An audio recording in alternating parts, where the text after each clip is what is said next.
নমস্কার বন্ধুরা, প্রাণ গার্ডেনিং চ্যানেলের আরেকটা ভিডিওতে সবাইকে স্বাগত জানাই। বন্ধুরা, আজকে আমি আলোচনা করব খুব জনপ্রিয় একটা ছাদ বাগানের ফল, চেরি ফল নিয়ে।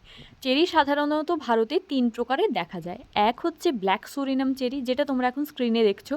কাঁচা অবস্থায় সবুজ, তারপরে হলুদ, কমলা এবং শেষে কালচে লাল রঙের হয়। এটার ফলন কিন্তু ভারতীয় উপমহাদেশে বেশ ভালো রকমই হয় এবং খেতেও খুব একটা টক নয়, মোটামুটি অম্লমধুর স্বাদের হয়। দ্বিতীয় হচ্ছে বারবাডোস চেরি।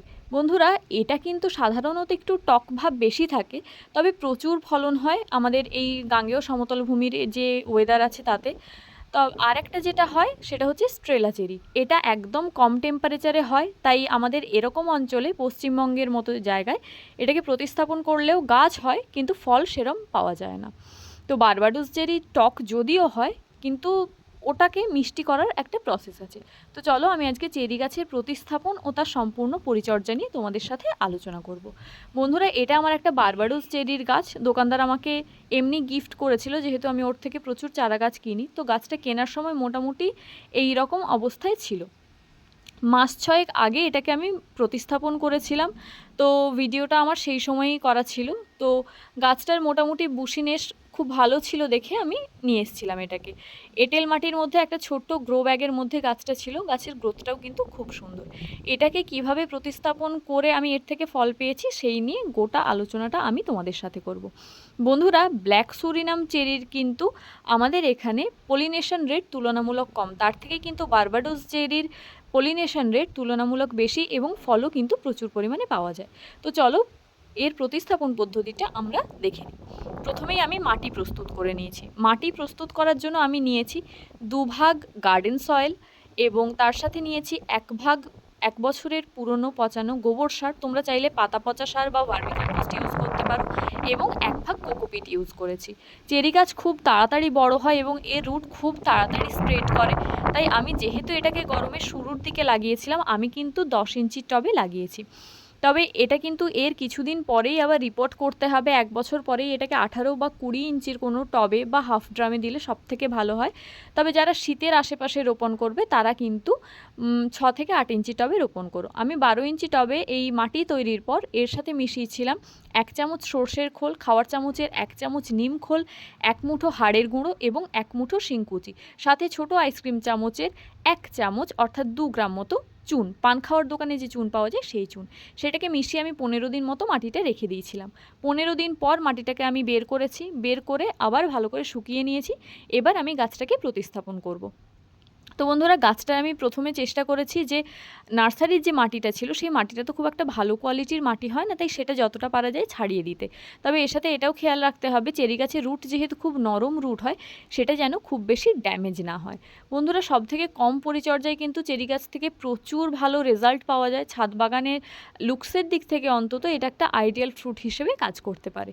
তো ওপর দিক থেকে আমি মোটামুটি মাটিগুলো ছাড়িয়ে দিচ্ছিলাম, যাতে ভালো করে প্রতিস্থাপন করার পর সহজেই গাছটা আমার রেডি করা মাটিটা পায় এবং খুব তাড়াতাড়ি বেড়ে ওঠে। তো সেইভাবেই আমি প্রতিস্থাপন করার চেষ্টা করেছি। তোমাদের যাদের কাছে হাড়ের গুঁড়ো বা শিঙের কুচি থাকবে না, তারা কিন্তু 10 বা 12 ইঞ্চি টবের জন্য খাওয়ার চামচের হাফ চামচের একটু কম ফসফেট ইউজ করতে পারো, অথবা 8 থেকে 10 দানা ডিএপিও কিন্তু ইউজ করতে পারো। সেটাও কিন্তু খুব ভালো রেজাল্ট দেবে। কেউ কেউ চাইলে কিন্তু এর সাথে ট্রাইকোডার্মা ভিরিডি 1 চামচ মেশাতে পারো। আমি এক্ষেত্রে ট্রাইকোডার্মা ভিরিডি মেশাইনি, তোমরা চাইলে অবশ্যই ব্যবহার করতে পারো। তো গাছটাকে আমি সোজাসুজিভাবে বসিয়ে দেওয়ার পর গাছের গোড়ার মাটিটাকে হাত দিয়ে ভালো করে চেপে চেপে দিয়েছি, যাতে কোনো রকম এয়ার গ্যাপ না থাকে, ফলে ফাঙ্গাসের অ্যাটাক না ঘটে। গাছটাকে প্রতিস্থাপন করার সময় ওপর থেকে 2 ইঞ্চি আমি গ্যাপ রেখেছি, যেটাতে আমি জল দিতে পারি, খাবার দিতে পারি। এই রকম এই গাছ কিন্তু ওয়েল ড্রেনেজ সয়েল খুব পছন্দ করে, এবং যেহেতু গাছটার আজকে কিছুটা রুট আমি ড্যামেজ করেছি, তাই আমি ফাঙ্গিসাইড গোলা জল কিন্তু গাছের গোড়ায় দিলাম। 1 লিটার জলে 2 গ্রাম মতো ফাঙ্গিসাইড মিশিয়ে সেই জলটা কিন্তু গাছের গোড়ায় আমি দিয়েছি। চেরি গাছ ওয়েল ড্রেনেজ সয়েল খুব ভালো পছন্দ করে। যেখানে রোদ থাকে সারাদিন, সেরকম জায়গায় মোটামুটি গাছটিকে রাখতে হয়। আমি আবার ভরপুর জল দিয়ে দিলাম যতক্ষণ না পর্যন্ত ড্রেনেজ দিয়ে জলটা বেরিয়ে যায়। দেখো, ড্রেনেজ দিয়ে জল বেরিয়ে গেছে, মানে আমার ড্রেনেজ সিস্টেম খুব ভালো করে তৈরি আছে। যে কোনো গাছ প্রতিস্থাপনের বাগানের সময় ড্রেনেজ সিস্টেম কিন্তু খুব ভালো একটা ফ্যাক্টর, ইম্পর্টেন্ট ফ্যাক্টর। যারা নতুন বাগানি আছো তারা যদি না জেনে থাকো ড্রেনেজ কিভাবে তৈরি করতে হয়, তারা কিন্তু মোটামুটি আমার চ্যানেলে এই নিয়ে অলরেডি একটা ভিডিও আছে, আমার চ্যানেল ভিজিট করে ভিডিওটা চেক করতে পারো। তো বন্ধুরা, এইভাবে আমি গাছটাকে প্রতিস্থাপন করেছিলাম। প্রতিস্থাপনের পর আমি কিন্তু কোনো রকম গ্রোথ হরমোন বা কিচ্ছু স্প্রে করিনি, নর্মালি রেখেছিলাম। শুধু আমি খাওয়ার স্প্রে প্রয়োগ করেছিলাম। খাওয়ার যেটা প্রয়োগ করেছিলাম সেটা হচ্ছে যে প্রত্যেক মাসে একবার করে আমি 1 মুঠো হাড় গুঁড়ো, 1 মুঠো নিমখোল, 1 মুঠো সর্ষের খোল এবং 1 মুঠো শিংকুচি, সেটাকে সমপরিমাণে মিশিয়ে তার থেকে 2 মুঠো করে দিয়েছিলাম। এটা হচ্ছে প্রথম 2 থেকে 3 মাস। তারপর আমি যখন দেখেছি যে গাছটা বাড়তে শুরু হয়েছে, তখন সর্ষের খোল এবং নিমখোলের পরিমাণ অর্থাৎ নাইট্রোজেনের পরিমাণটা আমি কমিয়ে দিয়েছিলাম এবং হাড়ের গুঁড়ো এবং শিংকুচির পরিমাণটা আমি বাড়িয়ে দিয়েছিলাম।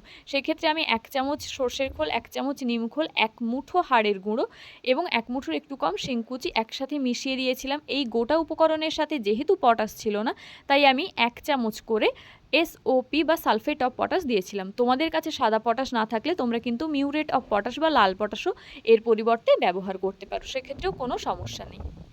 এই গাছটা মোটামুটি খুব হার্ডি গাছ, যাতে কিন্তু রোগ পোকার আক্রমণ খুব কম হয়। ফাঙ্গাসের অ্যাটাক আমি প্রায় দেখিনি বললেই চলে, তাও আমি প্রত্যেক মাসে একবার করে কিন্তু ফাঙ্গিসাইড স্প্রে করেছি। দেখো বন্ধুরা, সেই পরিচর্যার ফলেই কিন্তু আমার গাছটা এইভাবে বুশি হয়েছে এই কিছুদিনের মধ্যেই।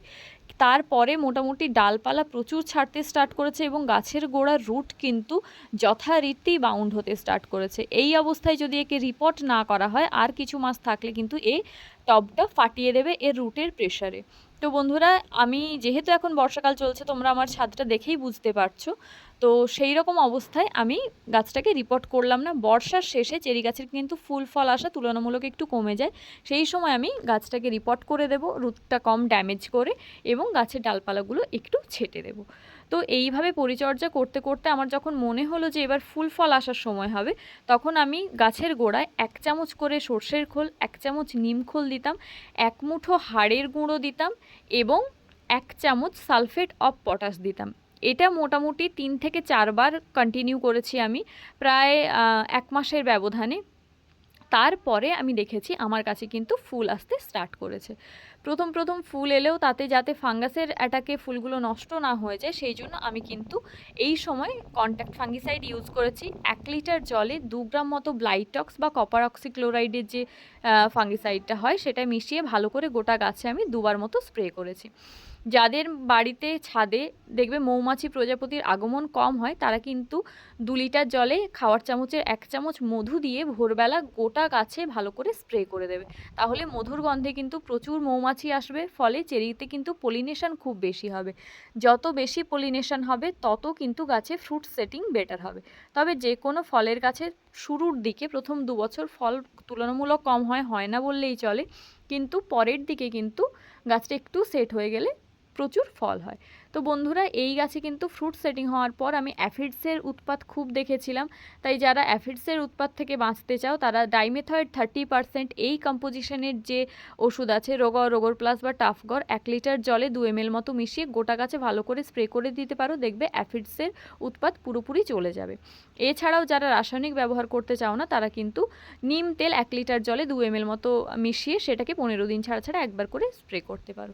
তো বন্ধুরা, এর ফলেই আমার দেখো লাল টুকটুকে আপেলের মতো চেরি ধরেছে। আমি কিন্তু কাঁচা অবস্থায় এর ছবি তুলতে পারিনি, আর অন্যান্য চেরিগুলো রং ধরতে না ধরতেই পাখিতে এসে কিন্তু খেয়ে গেছে। তাই তোমরা যারা পাখির থেকে প্রোটেক্ট করতে চাও, তারা কিন্তু অবশ্যই ফ্রুট ব্যাগিং করে দেবে। চেরি কিন্তু পাখির খুব পছন্দের। যাদের কাছে চেরি টক হচ্ছে, তারা কিন্তু ফ্রুট যখন প্রথম ধরবে গ্রিন কালারের থাকবে, তখন কিন্তু গাছের গোড়ায় একটা ছোট আইসক্রিম চামচের 1 চামচ করে পান খাওয়ার দোকানে যে কলিচুন পাওয়া যায় তা ছড়িয়ে দেবে, তাহলে কিন্তু চেরির মিষ্টত্ব ফিরে আসবে। ক্যালসিয়াম ছাড়া কিন্তু চেরি গাছের মিষ্টত্ব আনা কোনোভাবেই সম্ভব নয়। তো বন্ধুরা, এটাই ছিল আমার চেরি গাছের প্রতিস্থাপন ও পরিচর্যা নিয়ে সম্পূর্ণ ভিডিও। আর একটা কথা যেটা বলতে ভুলে গেছি, সেটা হচ্ছে যখন গাছে প্রথম ফুল আসবে, তারপর কিন্তু একটা ভালো মানের অনুখাদ্য গোটা গাছে স্প্রে করে দেবে। সেটা হতে পারে অ্যাগ্রোমিন গোল্ড, হতে পারে মবোমিন, বা হতে পারে দানা অনুখাদ্য গাছের গোড়ায় দিচ্ছ। অনুখাদ্য দিলে কিন্তু গাছের ফল ধারণ ক্ষমতা অনেকটাই বেড়ে যায়। তো বন্ধুরা, তোমরাও কিন্তু এইভাবে চেরি গাছের পরিচর্যা করো, দেখো তোমাদেরও কিন্তু গাছ ভরে চেরি ফুটবে। তবে হ্যাঁ, ফল গাছের জন্য একটু ধৈর্য রাখতে হবে। এই পর্যন্ত আমার যা জানা ছিল আমি তোমাদের সাথে শেয়ার করলাম। কোনো টপিক যদি মিস করে যাই প্লিজ তোমরা আমাকে কমেন্ট করে জানিও। ভিডিওটা ভালো লাগলে প্লিজ লাইক করো, তোমার বাগানি বন্ধুদের সাথে শেয়ার করো, আর চ্যানেলটা সাবস্ক্রাইব করে প্রাণ গার্ডেনিংয়ের সাথে থেকো। চেরি নিয়ে আর যদি কোনো সমস্যা হয় সেটা নিয়ে তুমি আমাকে অবশ্যই কমেন্ট করে জানাতে পারো, আমি সেই নিয়েও ভিডিওটা আনবো। আসছি খুব শিগগিরই অন্য একটা ভিডিও নিয়ে, দেখা হচ্ছে তোমাদের সাথে। নমস্কার।